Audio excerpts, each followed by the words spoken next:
ஐநாவிற்கான Iran தூதருடன் Elon Musk சந்திப்பு.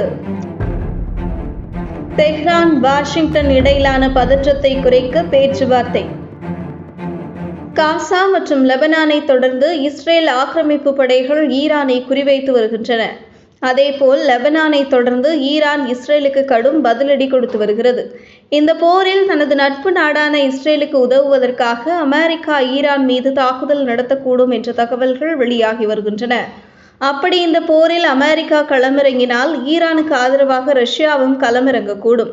இதனால் மத்திய கிழக்கில் தொற்றியுள்ள பதற்றம் அடுத்த உலக போராக மாறக்கூடுமோ என்ற அச்சம் நிலவுகிறது. இந்த சூழ்நிலையில் ஐநாவிற்கான ஈரான் தூதரான அமீர் சயீத் இரவானியை டொனால்டு டிரம்புடன் நெருங்கிய நட்புறவில் இருப்பவரான எலான் மஸ்க் சந்தித்து பேச்சுவார்த்தை நடத்தியுள்ளார். ரகசிய இடத்தில் சுமார் 1 மணி நேரத்திற்கும் இந்த பேச்சுவார்த்தை நடைபெற்றுள்ளது. இந்த சந்திப்பின் போது எலான் மஸ்க் அமீர் சயீத் இரவானியிடம் அமெரிக்க அதிபராக பொறுப்பேற்க உள்ள டொனால்டு டிரம்பிற்கோ அல்லது அவரது குடியரசுக் கட்சிக்கோ இஸ்ரேலின் பழமைவாதிகளின் மோசமான அணுகுமுறை பிடிக்கவில்லை என்று கூறியதாக தகவல்கள் வெளியாகியுள்ளன.